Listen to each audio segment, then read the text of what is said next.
કેમ થયું મારે આવું? હો બકુડો કે નારી કેમ છોડ્યો તે સતારો? આવશે પછી તારે ગોડી પછતાવાનો વારો. જે થયું એ થયું, રહ્યું રાહ રે જોવાનું.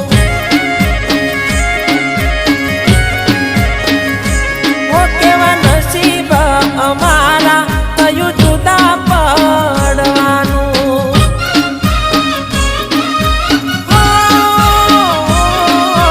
સપનું હતું મારું એ તૂટી રે જવાનું. જો ચિંતન, વાત એમ છે ને કે હું આવતી હતી ત્યારે